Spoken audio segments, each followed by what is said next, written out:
তোরা দালালি করতে করতে মইরা যা, তারপরেও বাংলাদেশের নাগরিকরা কোক খাবে না। ফকিন্নির পুত ব্যাচেলর পয়েন্টের নবীনতা শিমুল টাকার জন্য কোকের বিজ্ঞাপন করে। চঞ্চল চৌধুরী একজন পাক্কা পা থেকে মাথা পর্যন্ত ভারতের দালাল। ফকিন্নির পুত টাকার জন্য খারাপ জিনিসের বিজ্ঞাপন করে।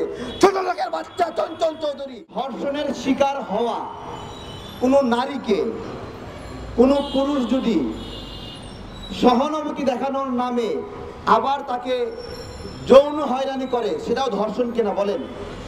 তাহলে পাকিস্তান আমার সাথে যে আচরণ করেছিল, ভারত 50 বছর পরেও সেই আচরণই করছে কিনা? তাহলে যে আচরণের কারণে পাকিস্তান আমার বন্ধু থাকলো না, সেই একই আচরণ করলে ভারত আমার বন্ধু হয় কিভাবে বলেন? ভারতের উদ্দেশ্য হলো অভিন্ন অখণ্ড ভারত নির্মাণ করা। অখণ্ড ভারত কি জিনিস ভাই আমাদেরকে শিখতে হবে। ভারত এই দক্ষিণ এশিয়ার দেশগুলোকে নিয়ে একটা রাষ্ট্র বানাতে চায়, তাই না? তারা এই ইতিমধ্যে একটা অবৈধ মানচিত্রও বের করছে, বাংলাদেশ, মায়ানমার সহ বিভিন্ন অঞ্চলগুলোকে নিয়ে। তাহলে এই রকম সম্ভাবনা যেই দেশের, সেই দেশকে ভুলেও তার সঙ্গে বসে খাওয়া কোনো কাজ করা যায় কিনা বলেন? তাহলে গায়ে গায়ে হাত ছোট্টায় দিয়ে দখল করবেন আমাদের? এই কথাগুলোই আমরা বলছি। ভারতীয় পণ্য বয়কট আন্দোলনের অন্যতম 1 নম্বর কারণ হলো আমাদের সার্বভৌমত্ব। প্রতিনিয়ত আমাদের নাগরিকদেরকে গুলি করে হত্যা করছে, এটাই আমাদের অন্যতম কারণ। আজকে দুঃখ প্রকাশ করতে হয়, বাংলাদেশের কয়েকজন নাগরিক ব্যাচেলর পয়েন্ট নামে নাটক করেছে, সেই নাটকের অভিনেতারা আজকে কোকের পক্ষে দালালি করছে। অদ্ভুত বিষয়। তোরা দালালি করতে করতে মইরা যা, তারপরেও বাংলাদেশের নাগরিকরা কোক খাবে না। এই কোক বাংলাদেশে উৎপাদন করে, কিন্তু এটার মালিককে জানেন? বাংলাদেশে যে কোক উৎপাদন হয়, এই মোমেন্ট বেভারেজের এই মালিক হলো ইন্ডিয়া। গায়ে লেখা আছে 890। 890 মানে কি? ভারতের পণ্য। 890 মানে ভারতের পণ্য। আমরা জানি না, এগুলো জানতে হবে।